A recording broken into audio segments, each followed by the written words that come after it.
যে কি বলে যে বাটপাড়ির একটা রাজত্ব শুরু হয়েছে বলে মনে হয়। ভিতরে একটি বাইরে একটি এই ধরনের একটা মানে প্রকাশটা হচ্ছে আমরা ইন্ডিয়াকে এক হাত দেখায় দিলাম, আর ভিতরে ভিতরে বোধহয় অন্য কাজ হচ্ছে। সুতরাং আরো যে অনেক নতুন নাটক না হবে এইটা আপনার it is possible, there could be many more নাটক। হঠাৎ করে দেখবেন কি পরিবর্তন হয়ে গেছে। এই যে স্ট্রং স্ট্যান্ডটা নিলেন, আমি বিশেষ করে বলতে চাই যে শেখ হাসিনা 5ই অগাস্টে যে আপনার প্রেস কনফারেন্স দিলেন, এর আগে ওনারা বললেন ভারতকে যে তোমরা ওনাকে প্রেস কনফারেন্স করতে দিও না, আর দেশে ব্ল্যাক আউট করে দিলেন পুরোপুরি। শেখ হাসিনার এই প্রেস কনফারেন্স কেউ কি করতে, আর আমরা ছবি দেখলাম আর সরকার প্রচারণা করলেন যে শেখ হাসিনা অসুস্থ আপনার হাসপাতালে, কেউ কেউ বললেন মারা গেছে। যাই হোক, আর সরকার ব্ল্যাক আউট করে দেওয়ার ফলে জনগণ শেখ হাসিনার বক্তব্য উদ্গ্রীব হয়ে থাকলো। হ্যাঁ, আমি মনে করি যে সরকার শেখ হাসিনার এই যে কয়েক কোটি লোক বক্তৃতা শুনেছে, এইটার সরকার এটাকে প্রমোট করেছে, মানে চায় নাই, কিন্তু যেহেতু আপনার এইগুলো বন্ধ করে দেয় তার জন্য লোক আরো আগ্রহ করে শুনে। ইংরেজি বক্তৃতা আমাদের দেশে অনেকেই লোকের শুনে না, কিন্তু সরকার এত বিরোধী হয়। আর তারপরে যখন বক্তৃতা শেষ হয়ে গেল, তারপর যে একটা প্রেস নোট দিলেন, আমি পররাষ্ট্রমন্ত্রী কিংবা পররাষ্ট্র মন্ত্রণালয়ে চাকরি করার সময়ে কোনদিন এই ধরনের আমি কোনো নোট দেখিনি। আমরা যদি কোনো সরকারের প্রতি অসন্তুষ্ট হই, তার রাষ্ট্রদূতকে ডেকে পাঠাই এবং তাকে বলি এবং নোট বারবার দিই। এটা আমাদের একটা কাস্টমস, ভদ্রতার কাস্টম। এইবারে ওনারা কি দিলেন, নোট বারব দেন নাই, ওদের ডেকে কিছু বলেন নাই, একটা কঠিন ল্যাঙ্গুয়েজে, আনডিপ্লোম্যাটিক ল্যাঙ্গুয়েজে একটা প্রেস নোট দিলেন। তারপরে পরবর্তীতে আমরা দেখতেছি অনেক কিছুই ডেভেলপ হচ্ছে। এনারা বললেন যে আমরা আর কন্ডিশন দিয়েছি ভারতকে, কন্ডিশন না মানলে আমরা যাব না। আমার মনে হয় এগুলো সবই ভারতবাজি, এগুলো ওই কিছু গুটি কতেক লোকরে যারা ভারত বিরোধী তাদের খুশি করার জন্য। এতে আমাদের দেশের মঙ্গল হবে না। আমার মনে হয় তারেক জিয়া একটা অসুবিধা আছেন, বিশেষ করে আপনার এই যারা ইসলামিস্ট, এই জামাতি এবং তাদের এনসিপি, তারা তার পতন চায়, তারেক জিয়ার বিদায় চায়।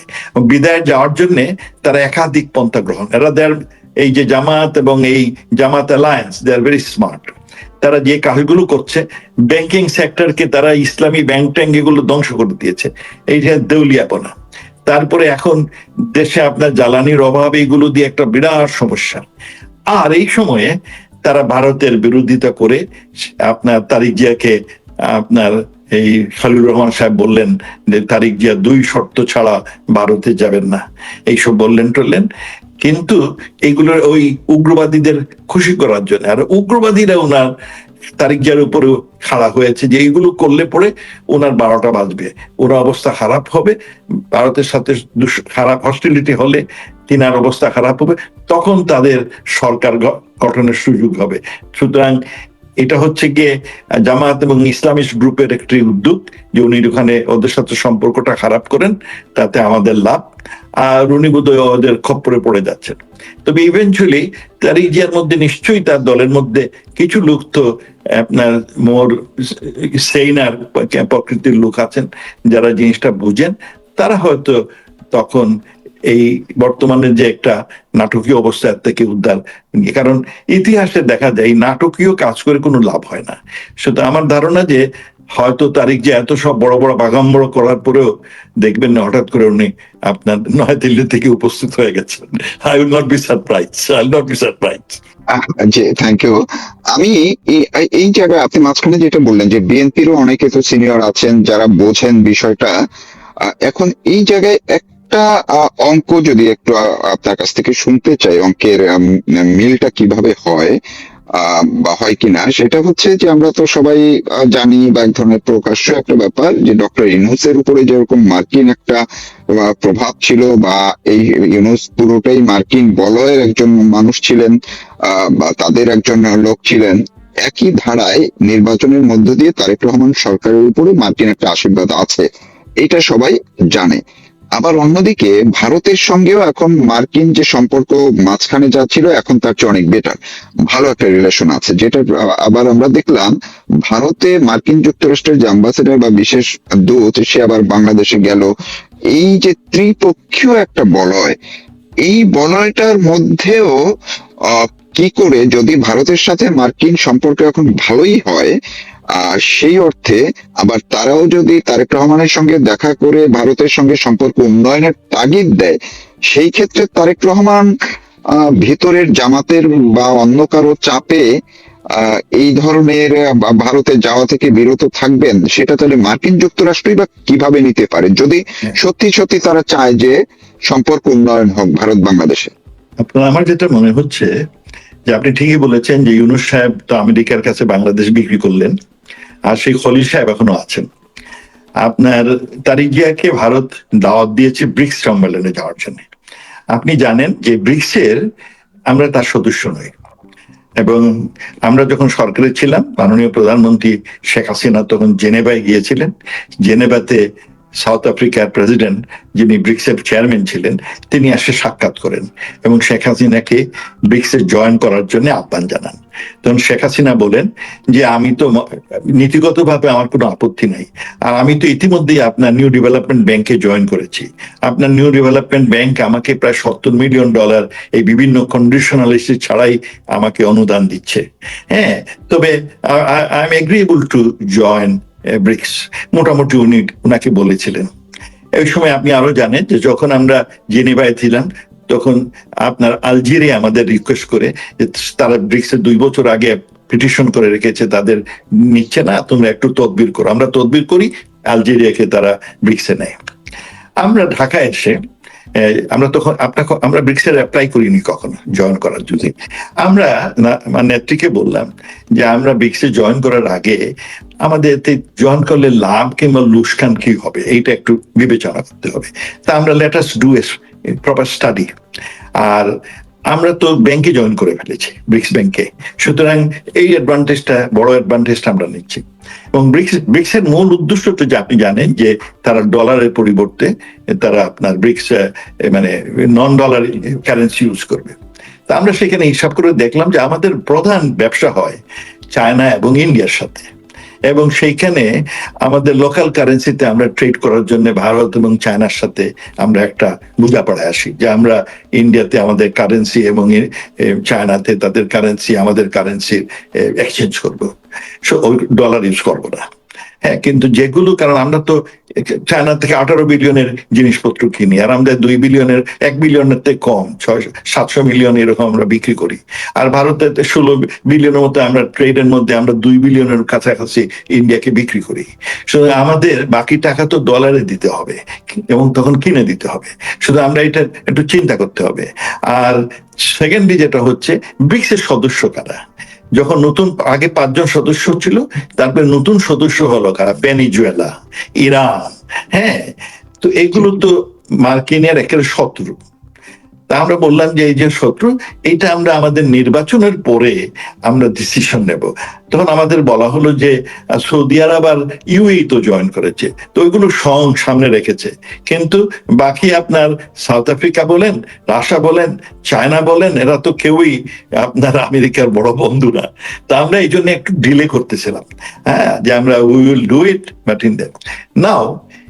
আপনার খলিল সাহেব, ডক্টর খলিল, তিনি আমেরিকার সাথে সুসম্পর্ক তৈরি করার চেষ্টা করছেন।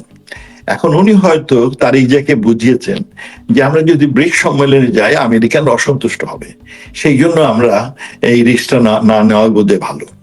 তবে বাইল্যাটারালে তারিক জিয়া ইজ মোর ইন্টারেস্টেড। হ্যাঁ, শুধু এইখানে একটা ক্যাচ আছে, তো খলিল ওখানে ডাবল আপনার গেম প্লে করতেছেন। আর এই ফাঁকে উনি এই মৌলবীদের সমর্থন নেওয়ার জন্য, আর উদ্দেশ্য হচ্ছে ইন দি প্রসেস তার যে করবে আনপপুলার, তাকে মানে দেশের ইন্ডিয়ার সাথে সম্পর্ক যদি সুসম্পর্ক না থাকে, আমার পেঁয়াজের সমস্যা হবে, মরিচের সমস্যা হবে, আমার গ্যাসের সমস্যা, আমার ডিজেলের সমস্যা, আর এগুলো তো লেগেই থাকে, কারণ ওরা তো প্রতিবেশী বড় ব্যবসায়ী। আমার এই দেখেন না, আমার এই যাতে গ্যাসের কি ঝামেলাটা হলো, হ্যাঁ, তারা যদি বন্ধ করে দেয় ইলেকট্রিসিটি তেল গেল, আমরা তাদের থেকে কিনি কেন? কোনো আমাদের লাভের জন্য, আমরা সস্তায় তাদের থেকে কিনতে পারি সেই কারণে। যাই হোক, আমেরিকার থেকে কিনতে অনেক বেশি টাকা। আমি শুনেছি যে আমেরিকার থেকে তিনারা এনার্জি কিনবেন 2.5 গুণ দাম বেশি দিয়ে। আমরা কাতার থেকে কিনতাম। মাননীয় প্রধানমন্ত্রী 15 বছরের লং টার্ম এগ্রিমেন্ট করেছিলেন, কারণ এই এনার্জি মার্কেটটা খুব ভালনারেবল, সেই জন্য উনি এইটা করেছিলেন। কিন্তু ওনারা তো এসে ইউনূস সাহেব বাদ দিয়ে দিলেন, আর তখন আমেরিকার থেকে কেনার 2.5 গুণ বেশি দামে কেনার সিদ্ধান্ত নিলেন। যাই হোক, মানুষ, দেশের মানুষ। এখন যে জিনিসটা আপনার যে প্রশ্ন তুলেছিলেন, তো খলিল সাহেব তার অবস্থান ক্লিয়ার করতে চাচ্ছেন, বলতে চাচ্ছেন আমেরিকানদের দেখো আমি তোমাদের সাথে আছি, হ্যাঁ, আর আমি সরকারকে বলেছি আমি তোমাদের সাথে আছি। আর সরকারের 12টা বাজুক ওইটা ওনার হেডেক না, কারণ সরকারের 12টা বাজলে উনি হয়তো তখন তারিক জিয়ার পরিবর্তে উনি ওখানে যাবেন কি। So he has a different goal, and উনি নিজেকে ভালো বুঝেন, is a very smart man, সুতরাং দ্যাট কুড বি এন গোল।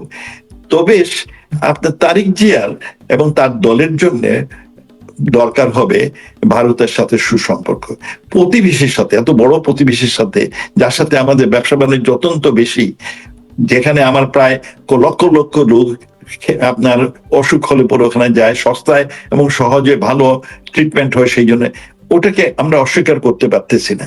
সুতরাং সেই জন্য তারিক জিয়া যদি মোর রেশনাল হন, দেশের উন্নয়ন চান, জনগণের মঙ্গল চান, তাহলে তিনি ভারতের সাথে সুসম্পর্ক করতে চাইবেন। তো এই একটা মানে দুটানার মধ্যে আছেন। এখন তিনি কার কথা শুনবেন?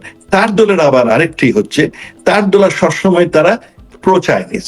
তার দলের আমাদের ফখরুল সাহেব ছাত্রাবস্থা থেকেই পকেটের মধ্যে লাল বই রাখতেন, মাও সেতুঙ্গের বই পকেটের মধ্যে রাখতেন বাইবেলের মতো করে। তারা সবাই মোটামুটি প্রো চাইনিজ। আর তিনি চায়নাতে গিয়ে আমার মনে হয় কিছুটা রিস্ক নিয়েছেন ওখানে, কারণ বাধ্য হয়ে গেছেন। চায়নারা টাকা পয়সা দিবে এমন দেয় নাই, যদিও আশা করেছিলেন অনেক টাকা পয়সা দিবেন, কারণ তাদের টাকা আছে। আমেরিকা শুধু নির্দেশনা দেয় আর স্যাংশন দেয়, আর ওদের তো টাকা দেয়, ফান্ড দেয়, প্রজেক্ট গুলো কম্পিটিশন করতে সাহায্য করে। ওখানে গিয়েও বোধহয় তিনি একটু ঝামেলায় পড়ে গেছেন, আর এই জন্য খলিল ওনার উপরে আর একটু বেশি ক্ষমতা, যে আপনি ওখানে গেছেন, হ্যাঁ, সুতরাং ওই দিকে একটু বাড়ান, আমেরিকার দিকে আরো ঘনিষ্ঠ হন, এইসব একটা দুটানায় পড়তে। বাট আমেরিকা এই দুটানার লোকরা দেখছে যে ওদের স্টেবিলিটিটা সেই কি, এই স্টেবিলিটি সেই কি তাকায়। এই যে আপনার সার্জিও গোর ঢাকায় গেলেন, তারপর সেখানে একটা তাজ্জুবের বিষয়, আর একটা নাটক, উনি ঢাকায় গিয়ে বাংলাদেশ সরকারের লোকের সাথে আলাপ করার পরিবর্তে তিনি গিয়ে আপনার ভারতীয় রাষ্ট্রদূতের সাথে লম্বা সাক্ষাৎ করলেন। এটি যে একটা আরেকটা বড় নাটক হলো। তা আমার মনে হয় থিংস আর চেঞ্জিং। সরকার একটা দুটানায় আছে। আমি এই জন্য বলি বর্তমানে বাংলাদেশের ফরেন পলিসি ভেরি এম্বিগুয়াস। কি যে নির্দেশনা দিচ্ছেন বুঝি না।